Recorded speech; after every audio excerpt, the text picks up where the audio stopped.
Afghanistan is a land of mountains and deserts in Central Asia. It shares common borders with Iran, Pakistan, China and the Soviet Union. Afghanistan has never been colonized, but Afghan history has been turbulent. The Soviet invasion of December 1979 was particularly traumatic.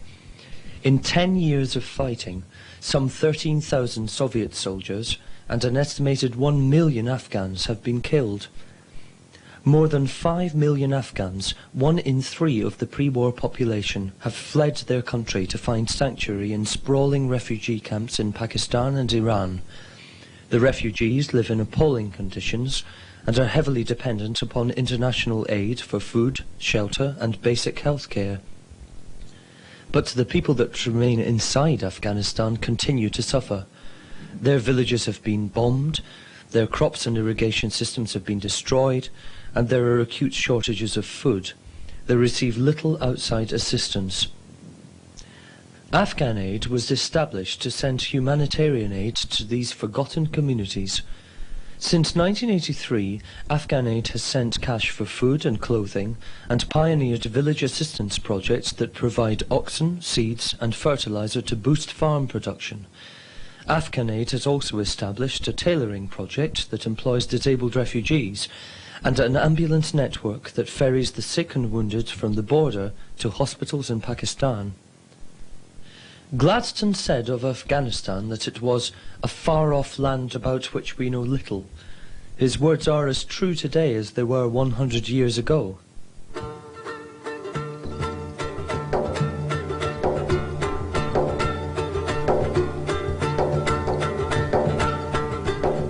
Afghanistan is, for most of us, a remote country, and yet it has always been a land of great strategic importance. For the deserts and mountains of Afghanistan command the crossroads of Asia and the gateway to India. They have been fought over for centuries and have played host to traders and invaders of world renown. In 329 BC, Alexander the Great passed through Afghanistan on his way to India and established a Greek civilization. Later, in the 8th century AD, Afghanistan fell under the influence of the Arabs and Persians, and Islam became the predominant religion. In the 13th and 14th centuries, the remnants of Alexander's civilization were swept away by the Mongol hordes of Genghis Khan and Tamerlane. At the end of the 13th century, Marco Polo travelled through Afghanistan along the Silk Route to China, and later the armies of the Mughal emperors crossed the Khyber and conquered India. In 1839 and 1878, the armies of British India tried in vain to subjugate the Afghans. A century later, the Soviet invasion of 1979 heralded a violent new episode in Afghan history. But the Soviets failed to learn from the lessons of the past. For while Afghanistan has been invaded many times, it has never been conquered.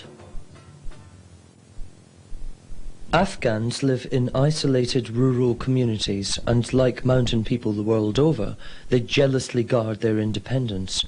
Their character and their society have been forged from the imposing, inhospitable mountains of the Hindu Kush range. Each valley is different from the next, and there is a strong tradition of regional self-determination and independence. Afghan society is still mainly tribal, and the tribes have their own strict codes of behaviour and their own institutions of self-government. The mountains that have made Afghanistan a difficult country to conquer have also made it a difficult country to modernise and develop. Communications are rudimentary. Many villages can only be reached by foot or on horseback, and journeys to Kabul, the capital, can take weeks. The vast majority of Afghans are farmers, and there has been only limited industrialization. Traditional methods of agriculture prevail. Wheat is the most important crop and is the staple diet of most Afghans. Rice, cotton, vegetables and a variety of fruits are also grown. In the higher mountains, the people rely upon flocks of goats and sheep for their livelihood, and more than 1 million Afghans live as nomads. The Afghan people are strongly attached to their land, and it is usually owned by the same families and clans for generations. This attachment to the land has shaped Afghan society and Afghan values. The Islamic religion is the common bond that holds the ethnically diverse and geographically scattered peoples of Afghanistan together. 80% of Afghans are Orthodox Sunni Muslims, and the remaining 20% are Shias. Afghanistan has many beautiful mosques and shrines, and the mosque at Mazar-e-Sharif is one of the Muslim world's most sacred places of pilgrimage.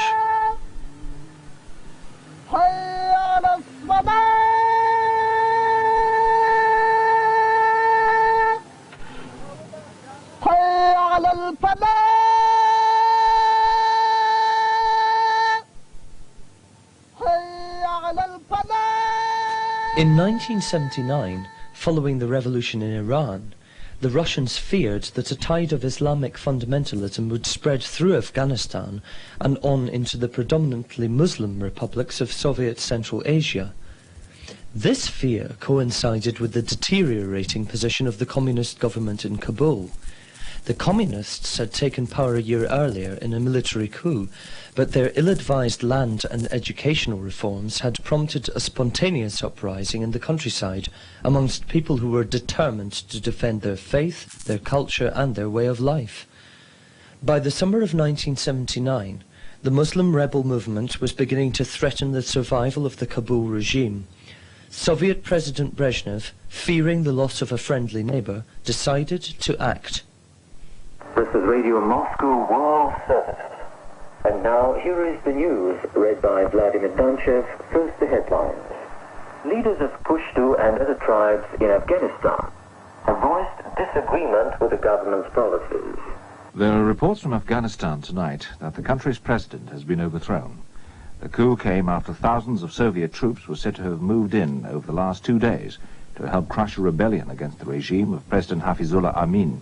There were Russian tanks blocking off the main roads out of the city and to the airport. How many tanks altogether, would you say? I can't give an accurate estimate, though there were hundreds. Hundreds of tanks? Hundreds. On Christmas Eve, motorized units of the Red Army crossed Afghanistan's northern border and airborne troops landed at Kabul. The Soviet invasion of Afghanistan had begun. President Amin was killed, and the Russians replaced him with Babrak Karmal, former Afghan ambassador to Czechoslovakia and a founder member of the People's Democratic Party of Afghanistan, the PDPA, the Afghan Communist Party. The world condemned the Soviet invasion. The United Nations called for an immediate withdrawal of Soviet troops, and this call has been repeated every year since. In Afghanistan, what had begun as a spontaneous rural rebellion was now a war of national liberation.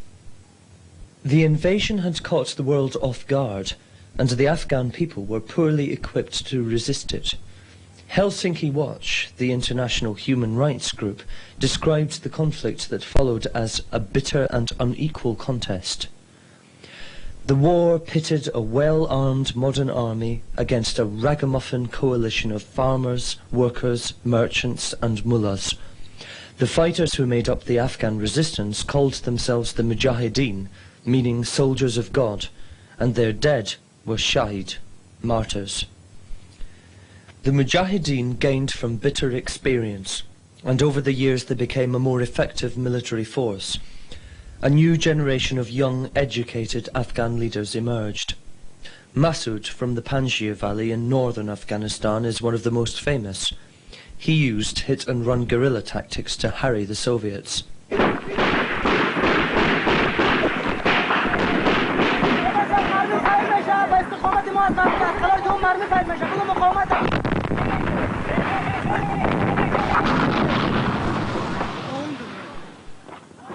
The Soviets were unable to pin down the Mujahideen, so they retaliated by bombing villages that they suspected of supporting or harbouring them.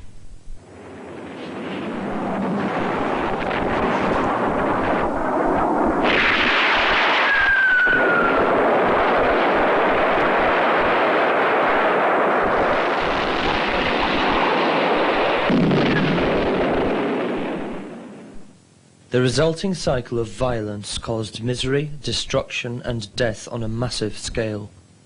The villages and the ordinary people who live in them suffered most. In a single air raid on the village of Pushtun Zargun, 70 people lost their lives. All but 4 were women and children.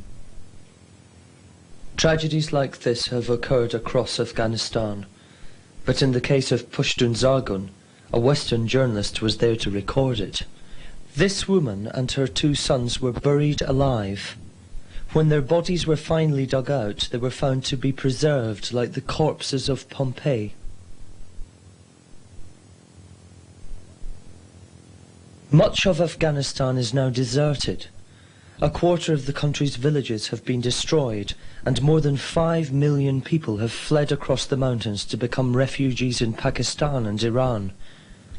Many had to travel for months by foot or on horseback, carrying their few possessions with them.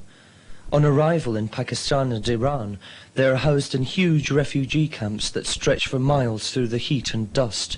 Here the refugees live in conditions of deprivation and squalor. Farwar, a refugee nurse who has lived and worked in the camps, explains what life is like. There are more than 350 camps in Pakistan. The population in these camps vary from 20,000 to 120,000. The camp itself is just very, very overpopulated, and the people just are squashed together. It's just tents and next to tents, and it's very dusty and dry in the camps. There are incredible shortages of food, malnutrition. Now, if you go to the camps, you will see an awful lot of malnutrition. Children cannot fight diseases because of that, and especially children and adults as well. During the winter, where I would say people mostly die of shortage of food, as well as shortage of not having blankets or home equipment or anything to cover themselves, and they die of pneumonia or respiratory infections. During the summer, I would say most children mainly die of malnutrition and diarrhea, because, I mean, really, they die because there is not enough food for them to fight the disease. Now for the people, the refugees, to go back home is going to be even tougher, because they have to start right from the scratch, building up a house or building a life for themselves again. And the facilities are not there. The villages are not there anymore. They have to build the villages. They have to work hard for it. Being a refugee is very, very hard. You not only lose your country, but you lose all your future, really. Whatever you planned in your life, you lose it. People, all they do all day is just they spend it in bereavement and under enormous stress, and that's the number of people they lost. And simply that they lost all their life. It's just a dark life living in the camp, really, because you've got no support, very little food to live, and very little space to move about. And it is very, very tragic to see people in the camp. The international community and aid agencies have made some headway in the areas of health, education and employment. Western doctors and nurses have helped Afghan and Pakistani health workers organize a network of basic health units for the refugees. Medical staff are still stretched, but many Afghans now have access to elementary health care and to vaccination programs.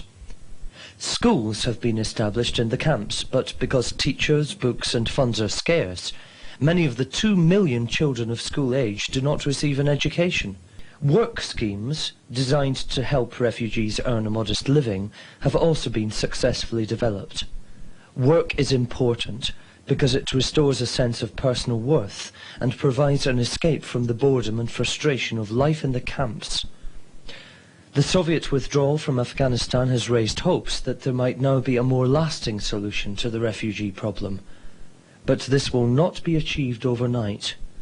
Jackie Ray, director of Afghan Aid, explains why.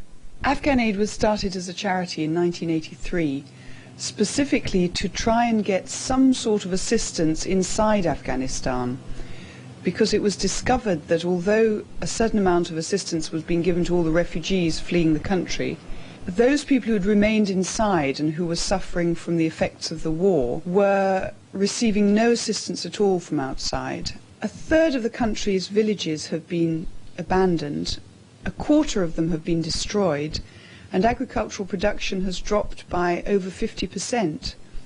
What we've developed now is what we call the Village Assistance Project. This is an attempt to help any aspect of rebuilding of a village. Now, this might be helping people directly with food, helping people to rebuild their houses, helping people to replace their lost sheep or oxen, helping them to buy a tractor or to clean their irrigation channels, or even to have seed and fertilizer to start their fields going again. What we do is we ask the people in the village, and it's usually a committee of village elders, what they feel their priorities are in order to get themselves back on their feet again. And they're the ones who choose, and we help them in whatever they need most.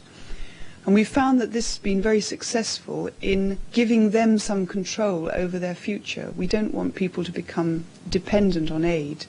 And the Afghans least of all, because they're people who stand on their own feet, and all they need is a little bit of assistance to get things back together again. The things they need most at the moment are seed, fertilizer, water, so they need their canals and irrigation channels cleaned. They need cement and wood beams for their houses. They need schools, desperately they need schools for their children. They need training for their teachers. They need clinics, hospitals, everything that a modern society asks for they need, but they will build it themselves if they just have a little assistance from outside. Because it's going to take them 8 to 10 years to get their country back into a livable condition again, it's very important that we don't forget them. While Afghanistan's in the news, everybody thinks about it, everybody's concerned to help. But this is a long problem. The Afghans are going to need some help from us for at least 10 years. It won't need a lot of money immediately. What it needs is a lot of money over a long period of time. Peace and a lasting political settlement are necessary for the reconstruction of Afghanistan and for the repatriation of the 5 million refugees. But although peace is still some way off, the Afghans are confident that they will be able to rebuild their homeland. They are a proud and self-sufficient people, and they will want to do the work themselves. But after 10 years of war and with more than 1 million lives lost, labour and resources are in short supply. Reconstruction is a massive task that will take time, skill and huge amounts of money. The Afghans will have to summon all their reserves of ingenuity and resolve in the months and years to come.